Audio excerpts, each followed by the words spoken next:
Capítulo 9. Bem-aventurados os que são brandos e pacíficos. Injúrias e violências. Instruções dos espíritos. A afabilidade e a doçura. A paciência. Obediência e resignação. A cólera. Item 1. Injúrias e violências.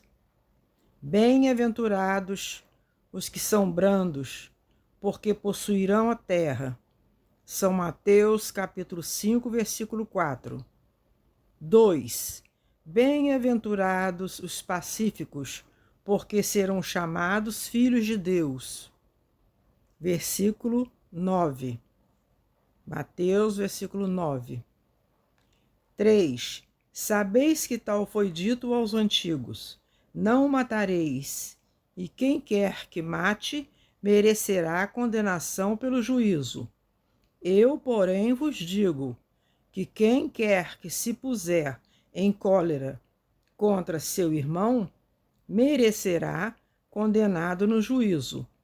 Que aquele que disser a seu irmão, raca, merecerá condenado pelo conselho, e que aquele que lhe disser, és louco, merecerá condenado ao fogo do inferno. É Lucas, Marcos, Mateus, versículo 21 e 22. 4. Por estas máximas, Jesus faz da brandura, da moderação, da mansuetude, da afabilidade e da paciência uma lei. Condena, por conseguinte, a violência, a cólera e até a expressão descortês de que alguém possa usar para com seus semelhantes. Raca, entre os hebreus, é um termo desdenhoso que significava homens que não valem nada, e se pronunciava cuspindo e virando para o lado a cabeça. Vai mesmo mais longe, pois que ameaça com o fogo do inferno aquele que disser a seu irmão, és louco. Evidente se torna que aqui, como em todas as circunstâncias, a intenção agrava ou atenua a falta, mas em que pode uma simples palavra revestir-se de tanta gravidade que mereça tão severa reprovação. É que toda palavra ofensiva exprime um sentimento contrário à lei do amor e da caridade, que deve presidir as leis entre os homens e manter entre eles a concórdia e a união. É que constitui um golpe desferido na benevolência recíproca e na fraternidade. É que entretém o ódio e a animosidade. É, enfim, que, depois da humildade para com Deus, a caridade para com o próximo é a lei primeira de todo cristão. 5. Mas que queria Jesus dizer por estas palavras? Bem-aventurados que são brandos, porque possuirão a terra. Tendo recomendado aos homens que renunciassem aos bens deste mundo e havendo-lhes prometidos do céu? Enquanto aguarda os bens do céu, tem um homem necessidade dos da terra para viver. Apenas o que ele lhe recomenda é que não ligue a estes últimos mais importância do que aos primeiros. Por aquelas palavras quis dizer que até agora os bens da terra são assambarcados pelos violentos, em prejuízo dos que são brandos e pacíficos, que a estes falta muitas vezes o necessário, ao passo que outros têm o supérfluo. Promete que justiça lhes será feita, assim na terra como no céu, porque serão chamados filhos de Deus. Quando a humanidade se submeter à lei de amor e de caridade, deixará de haver egoísmo. O fraco e o pacífico já não serão explorados, nem esmagados pelo forte e pelo violento. Tal a condição da Terra, quando, de acordo com a lei de progresso e a promessa de Jesus, se houver tomado o mundo ditoso por efeito do afastamento dos maus. Instruções dos Espíritos. A afabilidade e a doçura. Item 6. A benevolência para com seus semelhantes, fruto do amor ao próximo, produz a afabilidade e a doçura, que lhes são as formas de manifestar-se. Entretanto, nem sempre há que fiar nas aparências. A educação e a frequentação do mundo podem dar ao homem o verniz dessas qualidades. Quantos há cuja fingida bonomia não passa de máscara para o exterior, de uma roupagem cujo talhe primoroso dissimula as deformidades interiores. O mundo está cheio dessas criaturas que têm nos lábios o sorriso e no coração o veneno, que são brandos desde que nada as agaste, mas que mordem a menor contrariedade, cuja língua, de ouro, quando falam pela frente, se muda em dardo peçonhento, quando estão por detrás. A essa classe também pertencem esses homens de exterior benigno, que tiranos domésticos fazem que suas famílias e seus subordinados lhes sofram o peso do orgulho e do despotismo, como a quererem desforrar-se do constrangimento que fora de casa se impõe a si mesmos, não se atrevendo a usar de autoridade para com os estranhos, que os chamariam à ordem, acham que pelo menos devem fazer-se temidos daqueles que lhes não podem resistir. Envaidecem-se de poderem dizer: aqui mando e sou obedecido, sem lhes ocorrer que poderiam acrescentar: e sou detestado. Não basta que dos lábios manem leite e mel, se o coração de modo algum lhe está associado. Só há hipocrisia.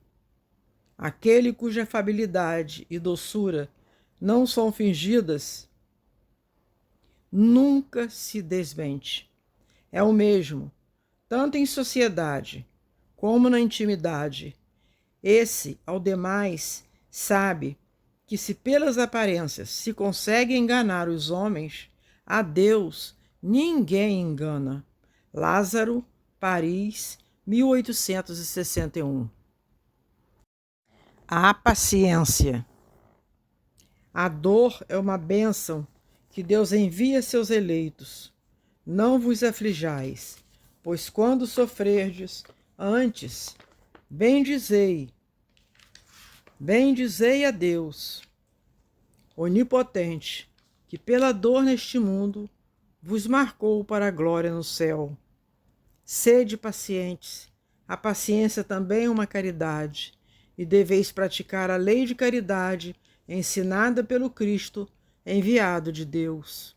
A caridade, que consiste na esmola dada aos pobres, é a mais fácil de todas. Outra, porém, muito mais penosa e, conseguintemente, muito mais meritória: a de perdoarmos aos que Deus colocou em nosso caminho, para serem instrumentos do nosso sofrer e para nos porem à prova a paciência. A vida é difícil, bem o sei, compõe-se de mil nadas, que são outras tantas picadas de alfinetes, mas que acabam por ferir. Se, porém, atentarmos aos deveres que nos são impostos, nas consolações e compensações que, por outro lado, recebemos, havemos de reconhecer que são as bênçãos muito mais numerosas do que as dores. O fardo parece menos pesado quando se olha para o alto do que quando se curva para a terra a fronte. Coragem, amigos, tende no Cristo vosso modelo.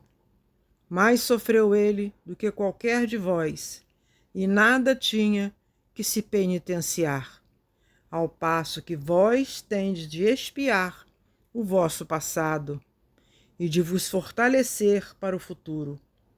Sede, pois, pacientes, sede cristãos. Essa palavra resume tudo. Um espírito amigo, Havre, 1862. A cólera.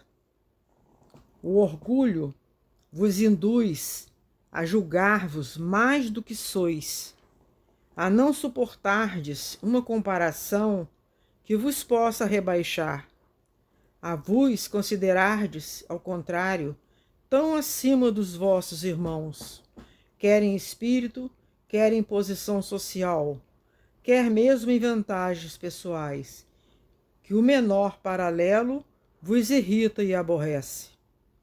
Que sucede então? Entregai-vos à cólera. Pesquisai a origem desses acessos de demência passageira que vos assemelham ao bruto, fazendo-vos perder o sangue frio e a razão. Pesquisai, e quase sempre deparareis com o orgulho ferido, que é o que vos faz repelir, coléricos, os mais ponderados conselhos, senão o orgulho ferido por uma contradição.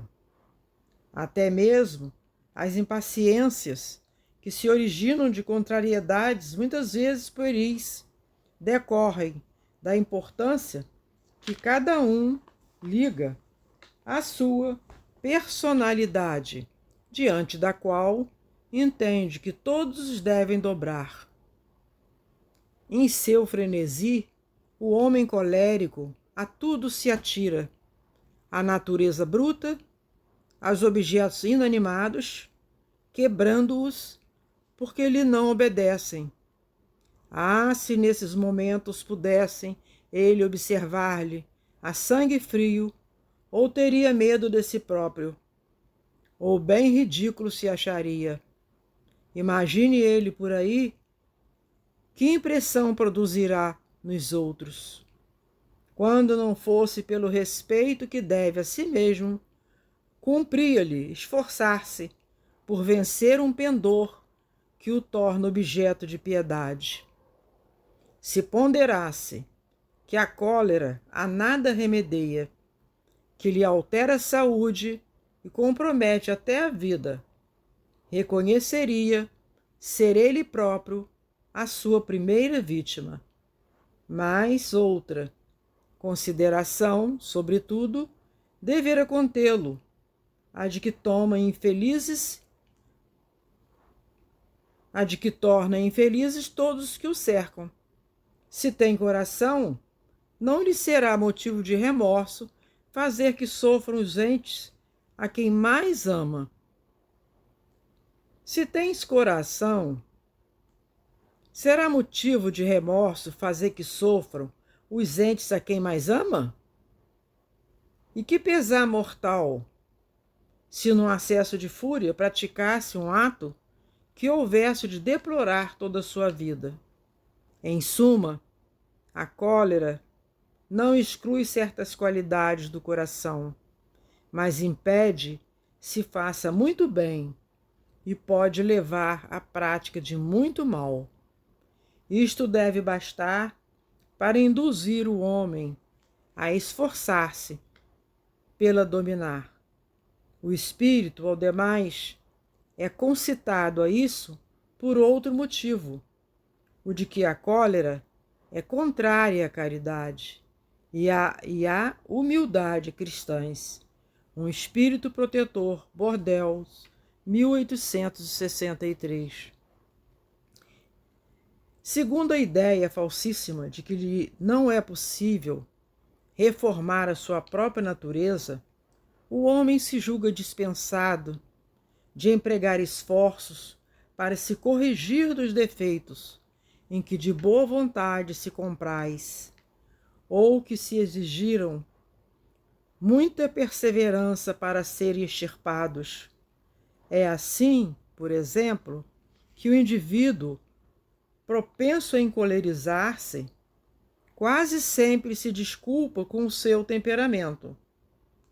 Em vez de se confessar culpado, lança a culpa ao seu organismo, acusando assim a Deus.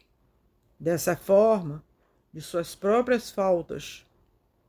É ainda uma consequência do orgulho, que se encontra de permeio a todas as suas imperfeições. Indubitavelmente, temperamentos há que se prestam, mais que outros, a atos violentos, como há músculos mais flexíveis que se prestam melhor aos atos de força. Não acrediteis, porém, que aí resida a causa primordial da cólera, e persuadi-vos de que um espírito pacífico, ainda que num corpo bilioso, será sempre pacífico, e que um espírito violento, mesmo num corpo linfático, não será brando. Somente a violência tomará outro caráter. Não dispondo de um organismo próprio a lhe secundar a violência, a cólera tornar-se-á concentrada, enquanto no outro caso será expansiva. O corpo não dá cólera àquele que não a tem, do mesmo modo que não dá os outros vícios. Todas as virtudes e todos os vícios são inerentes ao espírito. A não ser assim, onde estariam o mérito e a responsabilidade? O homem deformado não pode tornar-se direito, porque o espírito nisso não pode atuar, mas pode modificar o que é do espírito, quando quer com vontade firme. Não vos mostra a experiência, vós espírita, até onde é capaz de ir o poder da vontade, pelas transformações verdadeiramente miraculosas que se operam sob as vossas vistas? Compenetrai-vos, pois, de que o homem não se conserva vicioso, senão porque quer permanecer vicioso, de que aquele que queira corrigir-se sempre o pode. De outro modo, não existiria para o homem a lei do progresso. Hahnemann, Paris, 1863.